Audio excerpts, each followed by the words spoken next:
How are y'all? What is going on?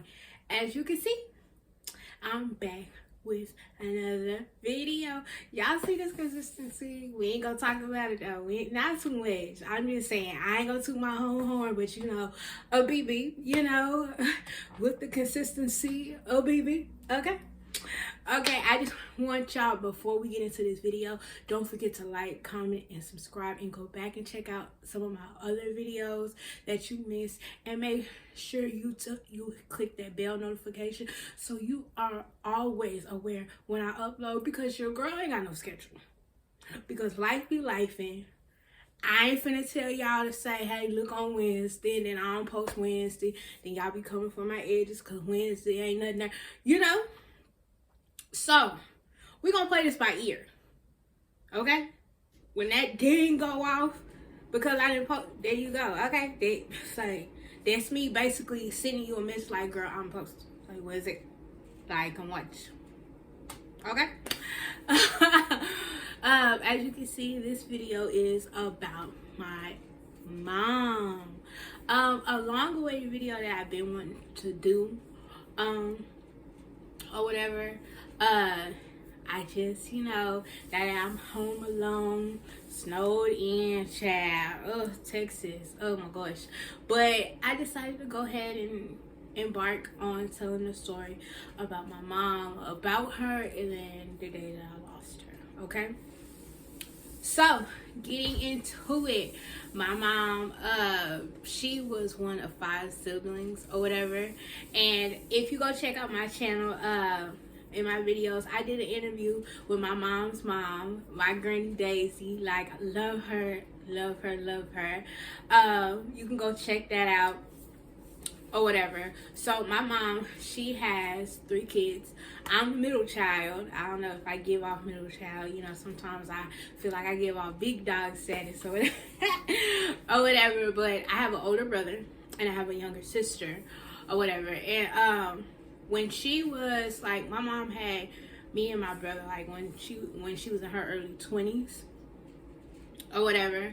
And that's when, you know, she broke up after me. She broke up with my biological father or whatever, and she met my younger sister's father, who, you know, at the time I was calling, you know, that was my father, like growing up. That's who raised me or whatever. But in the midst of all of that, like, my mom, she ended up moving to his home state with my, you know, moving with me, with my younger sister's father before my younger sister was born, or whatever, to his home state or whatever. And she ended up living with him for a long time out there. And then came my younger sister or whatever. And through that time as growing up, like, I see it in my daughter now. Like, I was a very wise child. Like, I picked up on a lot of stuff that was happening in her life, and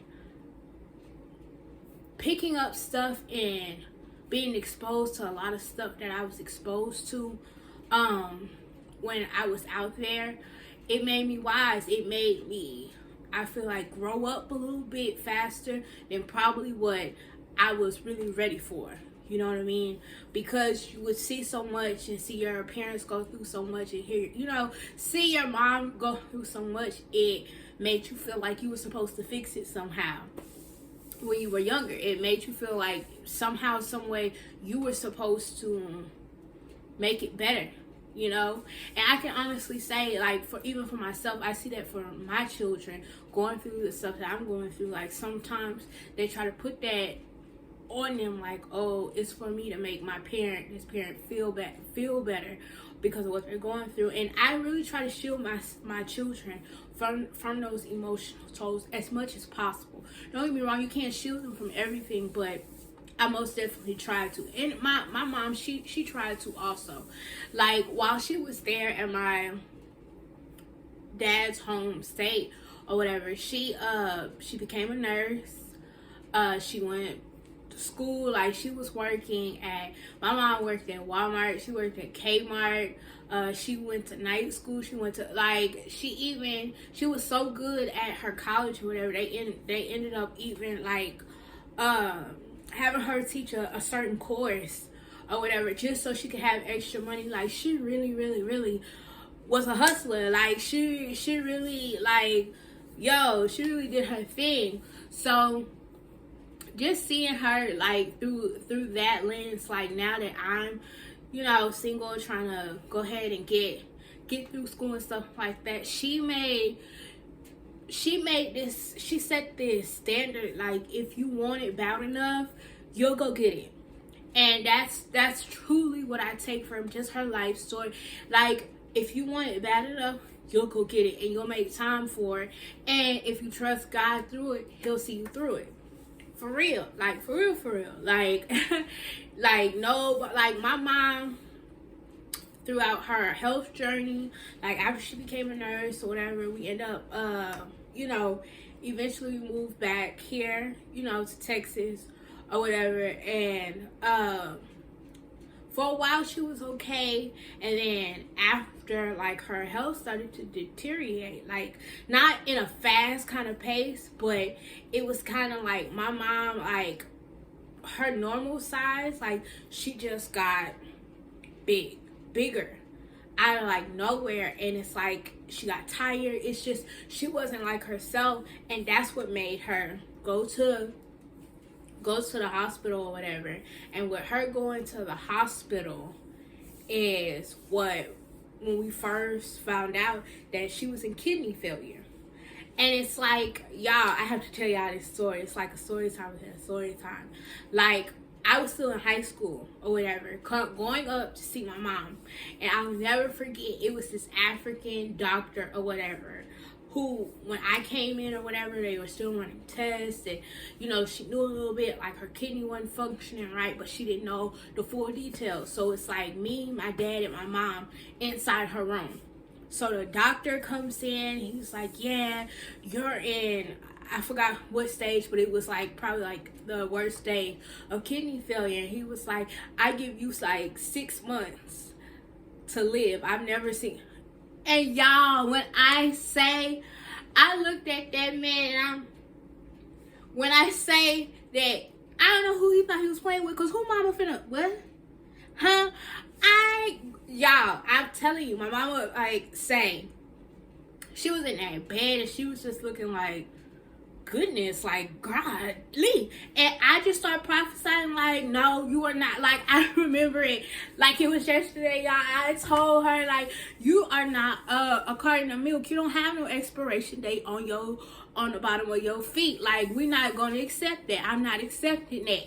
Like, cause no sir, like, no, like, absolutely not, y'all. Oh my God, it was so heartbreaking. And it's just like, I started prophesying over my mama, because no sir, no, you didn't just come up in here and basically tell her she was gonna go. So after I get to talking like that, like, no, you ain't, you good, we gonna figure this out, God got the final say, all of that. That's when he was like, well, it is stuff you do, dialysis. Well, why you ain't say that when you first came in here, sir? Why you just gonna leave with that she got 6 months? Y'all, I was so mad at that man. Like, she switched doctors, like, instantly after that. Like, I never seen that African dude ever again come into her room, because it's just like, don't get me wrong, I understand medical profession and stuff like that, but y'all, how he did that, it was just very tacky. I just didn't like it. Like, he just, girl. Anyway, but even after all of that, like, it was like a whole transition. Like, life as I knew it with my mom, it changed, drastically changed. Like, now she has to go to dialysis. Now she's having a lot of surgeries, or whatever going on, like, hard with, like, getting, like, the dialysis line in her arm, her getting used to having to go do dialysis, y'all, it was a toll. And it was so hard to watch her, like, because to me, and I'm pretty sure, like, all other people who had a mama like mine, she's Superwoman. So for you to watch someone who you deem superwoman in your life, and you see them starting to slow down, and they're starting to lose weight, and they starting to have, sick, and they just are not themselves anymore, it takes a toll on you. It really does. And I was staying with my mama with my 3 children. Like, so not only was my mama dealing with her sickness or whatever, I was a young teenager who had babies, who was staying with her. Like, it was a lot, but I can honestly say through all of that, my mama never made me feel like everything that I was going through was a burden on top of what she was going through. She never made me feel like, Tasha, I got my own stuff that I gotta do. Girl, I'm sitting up here sick and I'm trying. She never made me feel like that. She never made me feel like that. She always made me feel like, I still got you. Yeah, I'm sick. We'll get through that. Don't you worry about it. I got you. What is it that you like? You need to go to work, and the kids are like, I'm telling you, the bond that she had with my first 2, because she was Nehemiah, my youngest. He was too young to really, grasp her as a whole. But my oldest and my daughter, my oldest son and my daughter, their bond with my mom, it was amazing. Like, I used to feel so bad because I was trying to work. I was trying to take care of 3 kids. Their father, he was incarcerated at the time, so that's why I was with my mom. Y'all, it was a whole lot of going on. But even in the midst of all my stuff that was going on, my mom still found the strength, even with her transition from her being sick to all of that. She still found it to be there for me. And I'm forever grateful for that. I am forever grateful. She still took the time out to love on me, to give me breaks, to still even in the middle of me, like, raising me while I'm raising my children, trying to teach me stuff. Like, she's still in the midst of all of that. And also my sister, she was coming up or whatever, and she still had time to do that. Like, she still found time to be a mom. She still found time to show me love, to show me kindness, to show me patience when I needed it. She was still a listening ear when my heart was broken. She was still there when I was lost. Like, y'all, when I say a great woman, a great woman, a great woman. Like, I can't stress that enough. So, like, through all her health journey or whatever, my mom had a stroke that she walked away from. You know how some people who have a stroke, like, their mouth is twisted or they can't. My aunt, I don't know if she remembers, like, was with my mom as my mom was currently having a stroke. My mom was just sitting there and she was having a stroke. Call the ambulance. They come and get my mom. And my mom, I think, walked out of the hospital after having a stroke within 4 days. Like, when I say the miracles that God, like, how he preserved her for so long and kept her for so long, because y'all, it was nothing but him. It was nothing but him. Like, my mom going to dialysis, doing dialysis, it took a toll on her a lot. Like, it took a toll on her a lot. But it didn't change, like, her to be mad at the world, to be upset at the world. She was still an usher at church. She was still active in church. She was still her. It didn't slow her down in a sense of just not wanting to go out there and do life. She still did life, but just in a different way. Just a little slow, but it's just like, like, it did not deter her from being who God called her to be. And just with that, like, I find strength in that.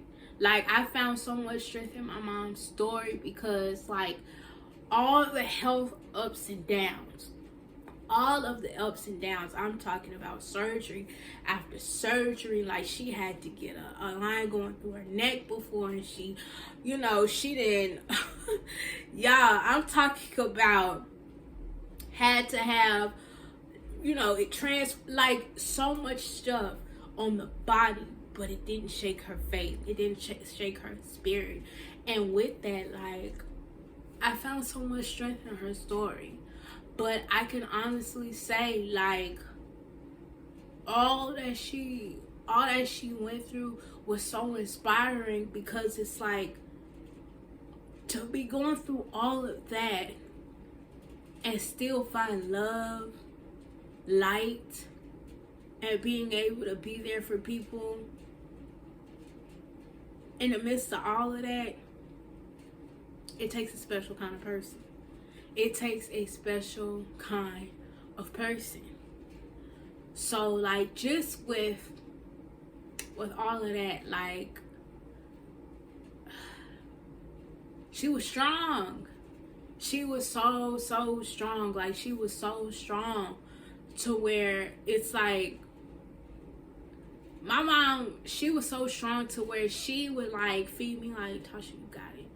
Don't worry about it. Like, you got it. Like, stuff that she said to me back then, like, still rings in my spirit. Like, you got it. I'm not worried about you. Not worried about you. You got it. Trust me, you got it. To where when I lost her, yeah, I didn't feel like I had it. I felt lost. I felt, I can't do this without you. And it's like, and the only thing that got me through is what she gave me, and that's God. A good foundation with God. That's what got me through losing her, was God.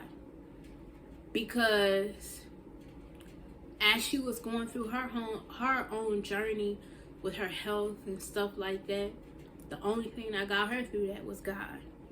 The hospital visits, the getting sick, the, you know, having to go to this doctor, this or take this medicine. She lost her hair, like, but she rocked a bald head so naturally and so beautiful. Like, it's correct. But the stuff that got her through those times in the hospital by herself, or those times where she was just so sick, was God. Was absolutely God. And just to have her pray, you know, over me so much, because she did. She prayed over me so much. So much. So I even felt like when I lost her, that who was going to pray over me like that? Who was going to go to God and war over me like that? But it was always her saying, like, you're going to have to do this for yourself. And, you know, you hear your parents say stuff like that. But when you really have to get down on your knees and go to God and war on your own behalf, or war on your own children's behalf, or war over circumstances that's going on, it does. But it started with her first going to God on my behalf, teaching me that I have to go to God on my behalf.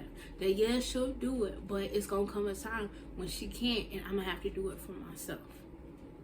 So that was, you know, and I still take it. So that's why on this healing journey, why it's so deep for me. Because everything she taught me back then, I'm having to tap into. Everything that she prayed and prophesied over me and told me that I'll be able to get through whatever if I trust God, I'm having to do that.